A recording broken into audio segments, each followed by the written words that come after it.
My colleague here in the tower, Rick Mooney. Thank you, Larry Dye. It's been a long winter, but we have a great end of April day to kick off the 1990 season. Holland Speedway rolls into the 90s, and here comes our first race of the decade of the 90s, the first round of qualifying for the Challenger Division. The way they'll be starting up in front, it's the green number 28, Phil Lamonti out of West Seneca. He'll be joined by the fellow West Seneca driver in car number 2, Tommy Belter in the deuce. Back a row to the inside in car number 61, that's Chuck Schneider. Moving up alongside in the Price Enterprises number 17 is A.J. Eisensmith. Next in line we see Danny Martinez in car number 95, and pulling up alongside in car number 37.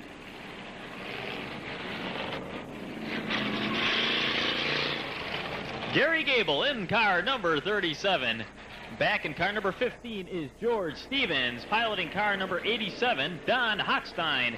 In the 11, that's Rick Winger in car number 11. And moving up next to the 11 of Winger will be the 88, Rob Willard, behind the wheel of car 88. Driving car number 97, Gary Kellogg in the 97, and starting scratch on the field in car number 25 will be Mike Connor. A dozen cars set to go in the first round of qualifying for the Challenger Division. For those of you visiting Holland Speedway for your first time, this is the entry-level division on the oval track. Essentially strictly stock cars modified for safety purposes only, and it's a nice low-budget way to get involved in the sport of circle track racing, and a lot of our drivers who are now competing in some of the upper echelon divisions at the track have had their start right here in this Challenger Division. The white flag has been shown to the field by starter Dale Easterly. The next time around, they'll be under green and racing. Phil Lamonti in car number 28, Tommy Belter in car number 2 will be leading the way as they'll be coming off of turn number 4 looking for a starting green flag. Both those drivers, Lamonti and Belter, visited Victory Lane for the first time in the 1989 season in their careers following a feature victory. And both drivers looking to add to their feature win list as we roll into 1990. The cars in fine 2x2 formation, keeping it nice and tight as they creep slowly but surely into turn number 3. Rounding out of turn number 4, they'll be picking up the pace. Here they come out of turn number 4. Starter Dale Easterly gives him the look-see. He gets him the green, and we are racing. On the start, Phil Lamonti in car number 28 takes advantage of the inside groove to move into the lead down the back chute. Tommy Belter back in second in car number 2. A.J. Eisensmith on the outside groove in car number 17 holding at a third. We have a spin in turn number 3. The number 37 of Gary Gable moving his ride into the infield. The race continues under green. Up in front, it's Lamonti in the 28 and Belter in the 2 leading the way. As they circle through turns 3 and 4, back in the pack, George Stevens making up some time, coming through the field on the outside. Stevens takes the high road out of turn number 4, makes the pass on A.J. Eisensmith 17 and moves into the number 3 slot. George Stevens in car number 15, now working in third. We have a spin in turn 2. A pair of cars dancing around turn number 2. That's Gary Kellogg in the 97 and the white and blue number 95 of Danny Martinez. And that incident precipitates the first caution flag of the 1990 season here at Holland Speedway.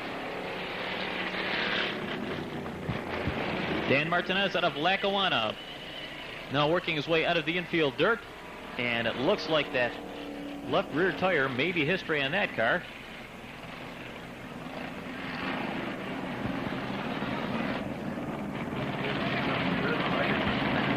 That tire's not only history, it's gone, Rick.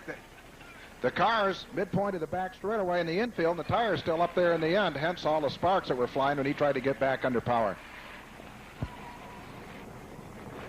So Dan's going to have a little problem trying to three-wheel it here, so apparently he's going to call it quits until later on this evening, as the rest of the field now will reform under caution.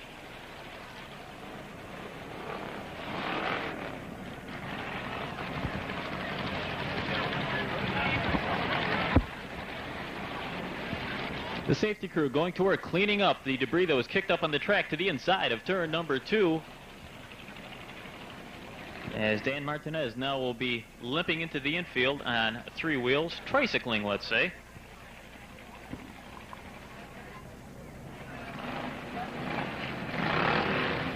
The safety crew now moving into the infield, their task completed for the moment.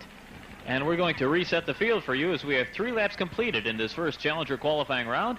Phil Lamonti in the 28, Tommy Belter in the 2, back up forming the front row as they did at the start of this race. George Stevens in the 15, A.J. Eisensmith in the 17, set to go in row number 2. Chuck Schneider in the 61, Rick Winger in the 11 in row 3. Don Hochstein in the 87, Mike Connor in car 25 in row number 4.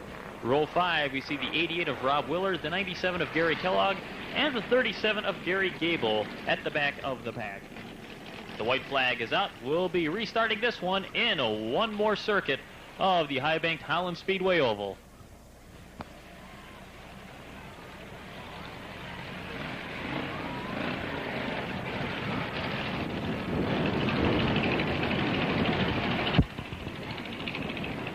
The competitors drew for starting positions upon signing into the pit area at Holland Speedway tonight, and the finish in the heats will determine where they start in the feature race. We see a lot of steam coming from the George Stevens number 15.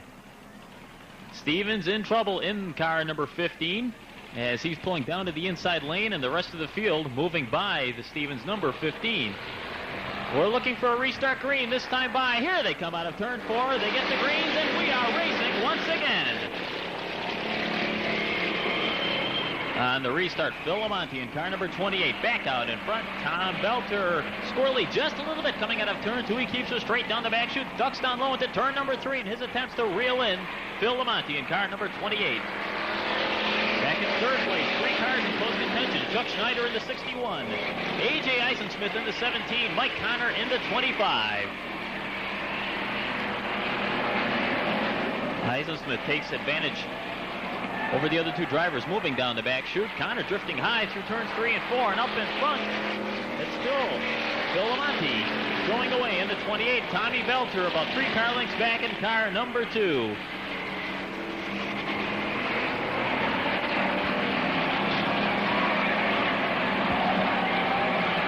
The parallel flags going up this time by, and we have a car spinning in turn 3. A.J. Eisensmith in the 17, who was in contention for the number 3 spot, losing the handle on his ride in turn number 3.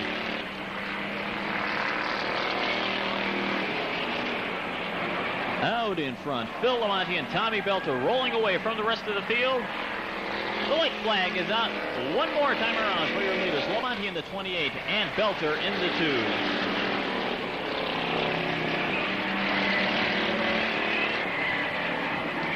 Phil Lamonti sets up for his last 2 turns in this particular heat race. Here he comes out of turn number 4, picking up the victory in the 28. Phil Lamonti finishing second will be the 2 of Tommy Belter. Third place, it's going to be close to the finish line. It will be.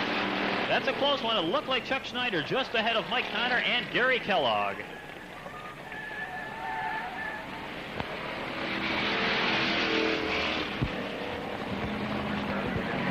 So at the conclusion of the first race of 1990 at Holland Speedway, it's the 28 of Phil Lamonti coming out with the victory. The 2 of Tommy Belter finishes second, the 61 of Chuck Schneider third, the 25 of Mike Connor fourth, and completing the top 5, it's the 97 of Gary Kellogg. Here comes your heat winner in the Bison Auto Sales TMG Auto Body number 28 from West Seneca. Put your hands together for Phil Lamonti.